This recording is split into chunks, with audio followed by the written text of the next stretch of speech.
Hey, how's it going? Welcome to another children's sermon. I'm just reading up on the Forgiving Prince. This is a story from the Jesus Storybook Bible, and it covers the whole life of a guy named Joseph. Now, Joseph is talked about in Genesis chapter 37 through Genesis chapter 50. There's a whole long piece of it. But this story here is going to kind of give us a synopsis of all the things that happened in Joseph's life. And what we're going to hear about in the end is how he forgives his brothers. And that's our theme for this week, is forgiveness. In the church service that you can watch on the live stream, we're going to be talking about forgiveness there too. I invite you to watch along with that. I think you'll really enjoy it this week. But for right now, let's get right to it and read this story about Joseph, the forgiving prince. And then we'll meet back in a second, all right? Here we go. The Forgiving Prince. Jacob had 12 sons, but of all his sons, Joseph was his favorite. One day, Jacob gave Joseph a splendid new robe. It was beautiful and rich with all the colors of the rainbow, but it made Joseph's brothers jealous. They wanted rich rainbow robes too.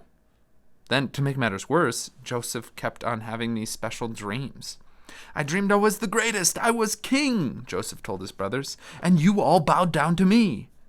Now, I'm sure you know, even if Joseph didn't, that telling your brothers things like that isn't a very good idea. Joseph's brothers hated him even more. They wanted to kill Joseph and his dreams. And one day, that's exactly what they tried to do. They tore Joseph's rainbow robe off him and sold him to slave traders for 20 pieces of silver. The traders took Joseph to Egypt and made him into a slave. The brothers went home and lied to their father, telling him that Joseph was dead. That's the end of that dreamer, they thought. But they were wrong.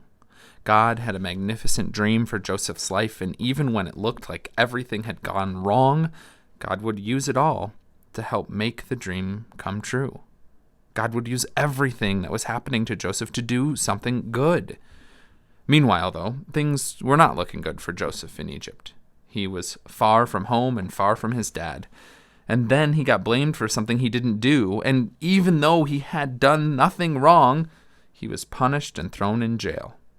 But God had not left Joseph.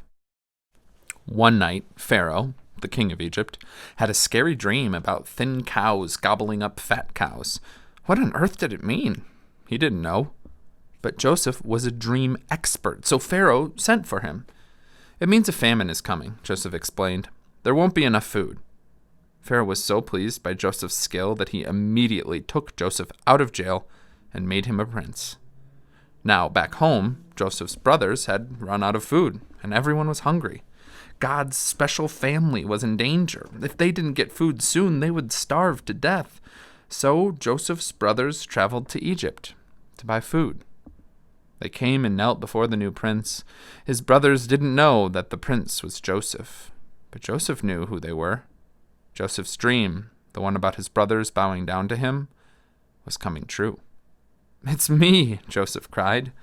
When they saw it was Joseph, his brothers were afraid. They had wronged Joseph. They had sinned, and they knew it. Now, Joseph would certainly punish them. But Joseph looked at his brothers, and his eyes filled with tears. Even though his brothers had hurt him and hated him and wanted him dead, in spite of everything, he couldn't stop loving them. His heart, which they had broken, filled up with love, and Joseph forgave them.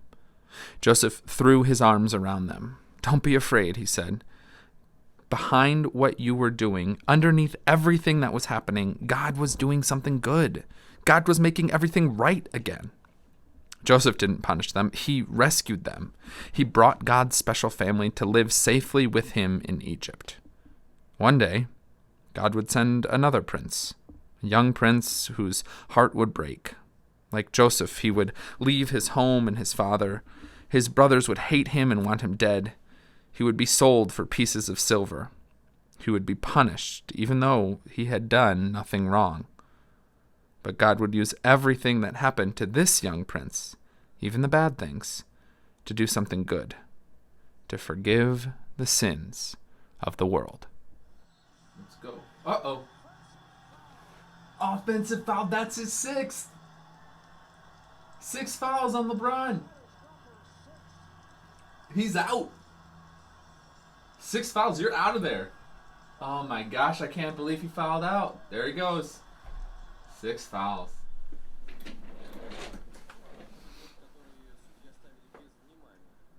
There we go. That's a yellow card.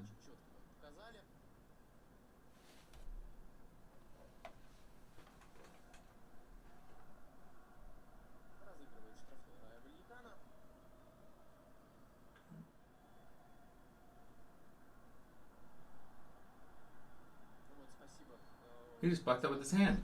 You can't do that. That's a yellow card. That's his second one. 2 yellow cards, you're out of there. Oh my goodness. Yeah, second yellow card. There he goes. He's done. He's done. That was quick. Alright, watch this. Strike 1. Strike 1. Foul ball, that's a strike. Strike 2. Strike 2. Here comes third pitch. Swing and miss. Strike 3. 3 strikes. You're out.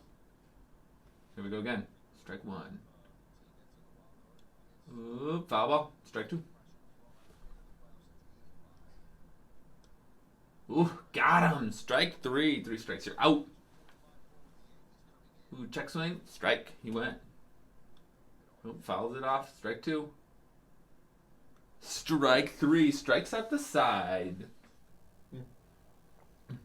So did you like that story about Joseph? It's a good one, right?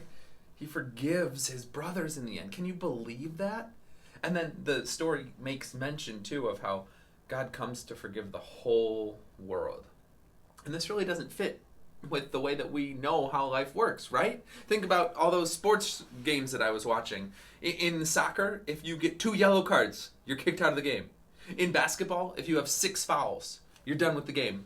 In baseball, it's 3 strikes, you're out, and then 3 outs, and you switch sides. It always seems like there's a limit to the mistakes you can make in sports. But that's not how it works with God. God's forgiveness is limitless. In the gospel passage we'll read in the church service on Sunday, Peter asks Jesus, how many times should I forgive? And Jesus says, 7 times 7 times. Meaning a number bigger than we can comprehend. And so that's our message, is that God forgives us endlessly and limitlessly, and we should then in turn be just as forgiving of each other. So, for your homework this week, right, we want to put our faith into practice, as we always say. I want you to first start by just talking to God. Say a prayer. Take some quiet time to talk with God about something that you want to be forgiven for. A mistake you've made that you feel bad about. A mistake that you want to own up to. Talk with God about that and ask for forgiveness. And then try and find someone that you should forgive. Maybe make them an I'm sorry card for a mistake that you've made. Or just give them a hug and let them know that you're sorry. Because we are called to forgive others as we have already been forgiven by God. That's what I want us to remember this week. That God's forgiveness is limitless, and because of God's limitless forgiveness, we then are moved to forgive others that we encounter. I'm Pastor Nate.